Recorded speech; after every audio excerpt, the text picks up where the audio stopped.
వక్ఫ్ board దురాగతాలు చాలా పెరిగినాయి అనిపిస్తుంది. మరి నరేంద్ర మోడీ ప్రభుత్వం దాని మీద సంబంధించినటువంటి చట్టాన్ని ఏ విధంగా తేబోతుంది, ఈ వక్ఫ్ బోర్డు దురాగతాలను ఏ విధంగా నిర్మూలించబోతుందని చూడాల్సిన అవసరం ఉంది. సో దానికి చాలా చక్కని ఏమంటాం వాటిని ఎవిడెన్సెస్ కూడా ఉన్నాయి. కాకపోతే ఏంటంటే ఆ ఎవిడెన్సెస్ని మరి ఎవరెందుకు పట్టించుకోరనేది అర్థం కావట్లేదు. సరే, ఓవరాల్గా అయితే ఇదైతే ఖచ్చితంగా నిర్మూలించదగ్గ అంశం. ఎందుకంటే ఇప్పటివరకు తమిళనాడులో ఉన్న భూములు, దేవాలయాలు, అలాగే కేరళలో ఉన్న చాలా భూములు మావే అని చెప్తున్నారు. అలాగే వారణాసిలో ఉన్న ఒక కాలేజీ కూడా మాదే అని చెప్తా ఉన్నారు. ప్రయాగరాజ్లో ఉన్న ఒక కాలేజీ మాదే అని చెప్తా ఉన్నారు. ఇలాగ మొత్తం దేశం మొత్తం ఉన్న భూములన్నీ వక్ఫ్ బోర్డే అని చెప్తా ఉన్నారు.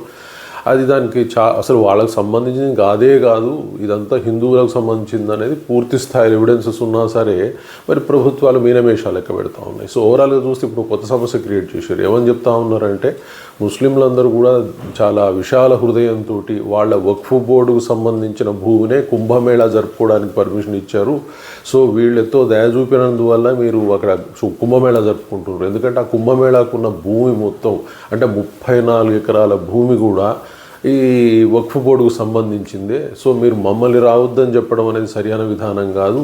మేము విశాల హృదయంతో మీకు పర్మిషన్ ఇచ్చాం కాబట్టి మీరు కూడా అదే విధంగా పుచ్చుకునే ధోరణిలో మమ్మల్ని కూడా అక్కడ ఎలో చేయండి అని చెప్తున్నారు. అంటే ఓవరాల్గా చూస్తే ఏమైపోయింది, ప్రయాగరాజ్లో ఉన్నటువంటి కుంభమేళా జరుగుతున్న ప్రాంతంలో 34 ఎకరాలు మొత్తం వక్ఫ్ బోర్డుదని వాళ్ళు చెప్తా ఉన్నారు.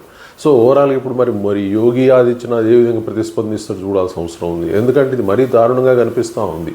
అట్లంటే రేపు ఏమని చెప్తారంటే ఓపెన్గా చెప్తే కాశీ విశ్వనాథ్ మందిర్ కూడా వక్ఫ్ బోర్డు కిందే ఉంది, ఎందుకంటే మసీదుకి అనుకుని ఉంది కాబట్టి అది మా వక్ఫ్ బోర్డుదే తప్పితే మీది కాదని చెప్తారేమో.